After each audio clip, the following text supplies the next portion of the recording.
Hola a todos, hoy me quisiera hablar con ustedes un poco más a detalle respecto al asunto de las fake news. Las fake news es un tema que se ha hablado mucho a lo largo de estos días por varias razones. Uno, porque la Secretaría de Gobernación quiere poner una suspensión a ciertos medios que están difundiendo fake news y además al día de hoy tienen importancia y repercusiones porque las fake news están generando miedo y ese miedo puede generar tragedias muy grandes como la violencia que existe entre los servidores de la salud. Pero creo que, aunque ya hemos, además México es el segundo país con más flujo de fake news. Yo creo que a veces también tachamos de fake news muchas cosas que no son fake news en el sentido estricto, noticias falsas. ¿Cómo podría uno entender noticias falsas propiamente? Las noticias falsas se basan a nivel periodístico desde un recurso o información que se difunde sin ningún soporte de una fuente. ¿Qué es una fuente? Bueno, fuentes pueden ser muy distintas. Puede ser un órgano oficial, puede ser un órgano con cierto grado de expertise, con cierto grado de reconocimiento a nivel social, que diga, ok, él está capacitado para dar este tipo de información. O por ejemplo, si son algunas información privada que se obtiene a través de un periodista, esta información privada si es confirmado por varias personas que están directamente relacionadas, aunque no sea oficial, eso hace que la fuente sea mucho más robusta y pueda ser clasificada no como una noticia falsa. Todos esos son los medios que hacen que no sea una noticia falsa. De ahí, las noticias falsas estrictas son ellas que no tienen ningún sustento de ningún tipo y se difunden ampliamente simplemente porque son populares y confían que las personas se lo crean. Eso pasa mucho por WhatsApp y está pasando muchísimo relacionado con el asunto de salud pública, donde se creen varias cosas o varios mitos respecto a la prevención de ciertas formas del coronavirus. Ahora, de aquí es muy interesante hablar sobre por qué son tan abundantes en México. Bueno, en México pueden ser abundantes por varias razones. Uno, porque también las fake news y las variantes de estas que voy a decir más adelante se basan en la posverdad. Este es otro concepto muy popular. En 2016 fue la palabra del año. Y es un concepto básicamente de que nosotros consumimos material que nos hacen sentir que tenemos razón. En el momento que nosotros consumimos ese material, nosotros queremos solamente consumir y leer las personas que nos digan que estamos bien. Y eso es muy complicado de darnos cuenta, porque a veces que no nos estamos dando cuenta que estamos consumiendo material que solamente nos está diciendo lo que queremos escuchar. Y nosotros incluso leemos material que aunque no nos dice lo que queremos escuchar, nosotros lo vamos a interpretar como lo queremos ver. Eso es la posverdad, que ponemos nuestro deseo de que las cosas sean como nosotros queremos que sean sobre lo que realmente es la realidad con datos. Ahora, eso hace que en un país tan polarizado donde hay un grupo muy fuerte que extremadamente detesta todo lo que viene del gobierno, busque noticias y pedazos de información real, que no necesariamente son fake news, que le hacen tener la razón, le hacen demostrar que tienen razón.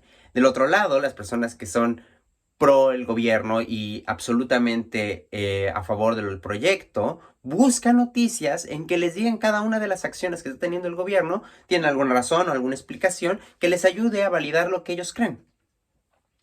Ligado a esto, además, los medios de comunicación oficiales usan otras dos técnicas que no son en sentido estricto fake news, porque tienen ciertos recursos de fuentes y de información real.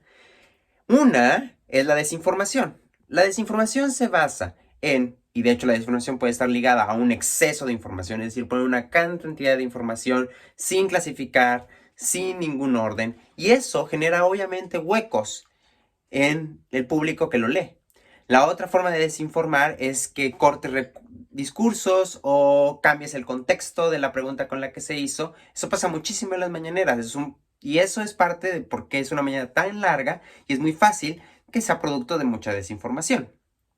Y la otra, no logro encontrar el concepto en español, pero es misleading, que prácticamente es guiar o dar una falsa impresión de lo que se está leyendo y conducirlo hacia otra dirección. Es decir, básicamente confuso. Es una información confusa que es fácil de manipular. Por ejemplo, eso pasa mucho en los titulares. Un titular es fácilmente un recurso para desviar cierta información. Pones un cambio de verbos o un ajuste de palabras que hace que al final cuando uno lee la nota completa dices, esto no tiene nada que ver de lo que se dijo una cosa con la otra. Por ejemplo, el caso de CONACYT, de la noticia de que quedaron varados estudiantes de becas mixtas en el extranjero, puede ser bastante alarmante. Decir, ok, entonces hay chavos que tienen una beca en el extranjero y ya no les están recibiendo dinero. Esa es una desviación de la realidad. En realidad son personas que tienen una beca mixta, que no han aplicado el programa y que se decidieron ir al extranjero. Y en realidad por eso están paradas. Pero no es que hayan tenido antes el recurso y se los quitaron. Entonces ahí es donde se vuelve confusa la información.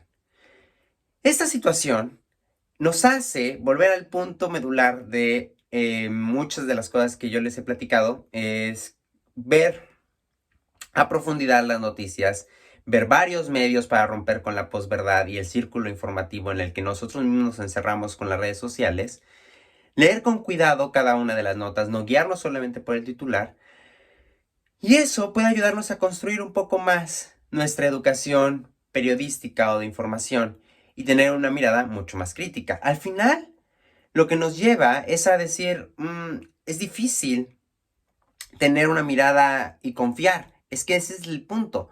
Nadie debería de confiar en todo lo que se lee.